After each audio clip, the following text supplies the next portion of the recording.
to Mobbis kitchen. Today in Mobbis kitchen we are making an extremely simple and extremely delicious preparation from Italian cuisine. We're gonna make potato gnocchi with tomato sauce, Italian tomato sauce, homemade, authentic style. We don't need a lot of ingredients for it. It's very simple, as you will see. So let's get started. So for our gnocchi, we need 500 grams of all-purpose flour and 2 kilograms of potatoes, which are currently boiling, and here it is. For tomato sauce, we need 2 cans of approximately 800 milliliter of whole peeled tomatoes. I picked these up from Costco. They are extremely delicious. So they're called San Marzano tomatoes. They're whole tomatoes peeled. So we'll take 2 cans of it. 120 milliliter of olive oil. Pick the most delicious olive oil you have, because the oil will be a pivotal component of our sauce. 10 grams of sugar, 10 grams of salt. Since we don't have fresh basil and parsley available, we're limiting our shopping for the COVID-19 situation that we have. We're going to use some dry ingredients. The rule with dry ingredients, you add half of what you would use in fresh. So in fresh, we will use 1 tablespoon of basil and 1 tablespoon of parsley roughly. But in this case, we'll use half tablespoon each. We will add them in the beginning so they have the chance to rehydrate in our sauce. So while our potatoes are about to boil, we will start our sauce. First, we'll add the oil in our pot here. If you're making half of this recipe, you can use a smaller saucepan. But since we're making like 12 to 16 portions. Kids love it, and it's gonna just disappear very fast. So I always make it more. So on a medium heat, you will heat the olive oil, but you don't want to burn the olive oil. In a more complex recipe, you will take celery, onions, and carrots, and first soften them to add more body to the sauce. But we're making the simplest form of the sauce, so we're not going to do all that. If you are, however, adding celery, onion, and carrots, you need to double the amount of oil. So we're using 120 milliliters. You need to bump it to 40 milliliter. So once our oil start heating, we'll add our tomatoes and we'll start simmering it. So our oil is heating up. Again, the test is to just tilt it and see how thin it has become. So it's perfectly ready. We don't want to burn it because it has a very low smoke point. We'll start adding our tomatoes to the pot. Using canned tomatoes, one thing you need to remember, that these San Marzano canned tomatoes are far superior in taste than anything that you will find in Canada, even fresh. So that is why it is always advisable to use these canned tomatoes, especially the canned Italian tomatoes, and even especially if you find these San Marzano tomatoes. Now we'll add our sugar to it, salt, and half a tablespoon each of dried parsley and dried basil. We'll stir it all and we'll let it simmer we'll bring it to somewhat a boil and let it simmer for 45 minutes, and then we will blitz it in place, which means we will just take our hand blender and break it to a fine consistency in here. So that's all we need to do for a delicious authentic Italian sauce.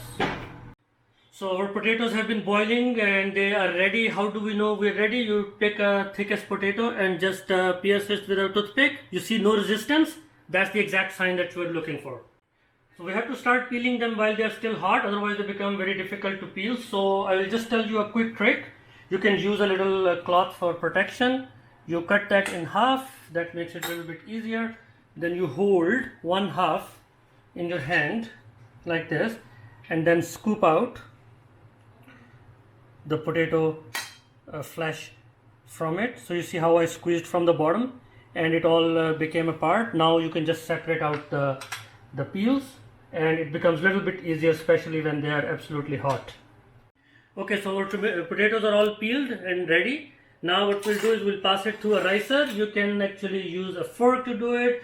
You can use a food mill to do it, but I'm just gonna do the ricer thing. So I'll just put a couple of chunks at a time and just go and pass it through the ricer. And as you can see, this is what we need initially, and we'll continue to work on it. 1 second. We'll take a knife and quickly just clean it up. and then go on with the next potatoes with it. Alright friends, so we have 2 kgs of boiled and riced potatoes, and we have 500 grams of flour. We will not use all the flour. We may not have to. We'll look for the consistency, and then we will go by the feel of it. So what we'll do is we'll dump all over potatoes on our work surface here, and we're making huge amount of it. So if you're making for less number of people, please do it. Please use half the recipe. And what we can do is, if we want to be super fine, we can dump our 3/4 of our flour into this and gently just sift it over potatoes, just making sure there is nothing in there that we don't want. Something like this. You see there was a little bit of a hard part here, so we did good to just sift it, and then we'll just slowly work with it. What we can do, we can use our dough cutter. It's one way to do it, to just incorporate all that flour into our potatoes. By the feel of it, our potatoes are still a bit warm, so it's good to start them, but it's not critical. So as you can see, by this method, I am incorporating all that flour that we threw on our potatoes back into it. Again, it's a huge portion, so you may want to consider using half the portion. I know that this will all be eaten very, very quickly, so I'm making tons of it. So friends, as you can see, it has become a big giant lump now, and that is exactly what we want, but we will continue to work on its consistency. It's still pretty sticky, so what I'll do is I'll dust my work surface with a little bit of flour at a time and incorporate that flour into it until it becomes part sticky, part smooth dough. Right now, as you can see, it's very flaky, but we want to continue to work on it until it becomes smooth. So friends, this is where you want it to be in the beginning. Again, you can make it more fine, and the way to do is to rice your potatoes finer and knead it more to get to more finer consistency. But you see, it's a little bit chunky. I like it that way. Kids love it that way as well, because if it gets too smooth, then it becomes a little doughy, and you don't want that. So what I'll do is I'll take just one portion out for this video, and I'll put aside the rest, and we'll continue to work with that, but I'll just show you one portion and how to make that. So as you know, we took one portion. We'll just slightly dust our work surface and just turn it into more like a sausage shape here. So as you can see, I'm just doing it gently. My dough is a little bit chunky, and when it is chunky, then you have to go a little bit slower as compared to when it is fine. So what I'm doing is I'm looking for getting to a 1/2 inch thickness. It's the ideal size. You don't have to take out a ruler and measure it. Just eyeball it and see when it gets to almost 1/2 inch thickness. That is what we're looking for. Well, I'll just cut it into half, put it aside, and then it's easier to work with. So once we reach this 1/2 inch consistency, as you can see, and nice and pillowy shape, uniform as much as you can, then you just go and cut them into roughly 2 centimeter pieces. 2 centimeters, 1/2 inch. If you remember that, you'll always have your gnocchi perfectly sized. So to give it a nice gnocchi shape, there are 2 options. One, this is very, very cheap. You can get for a couple of bucks from Amazon. It's called the gnocchi board, or you can use a fork, and I'll show you both. So what you need to do is just need to put it here and press it with your thumb and just roll it off, and that's how you get to a perfect gnocchi. The reason we put the grooves on it, because it traps the sauce. Make sure that you dust your gnocchi board with the dry flour so it doesn't stick, because it's sticky potato gnocchi. So you can keep it like this, and you can put it in an angle, and it will give you different results. So if it is on an angle, as you can see, it rolls differently. And then what you can do is you can take a fork, indent it from one side, and then kind of do the same thing as you did with the other. You just roll it on the tines and you see you can actually just let it fall off.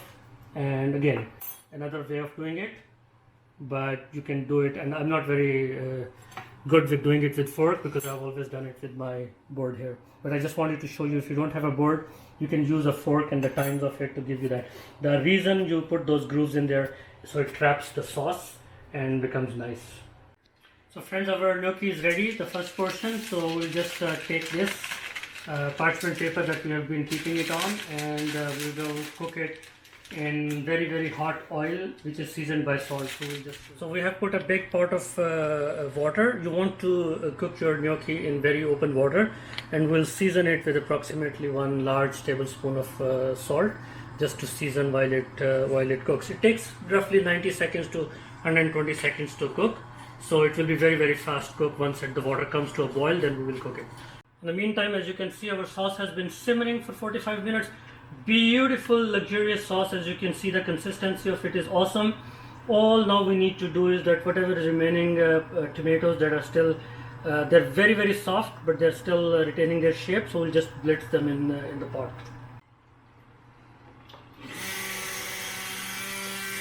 So as you can see, we're just going to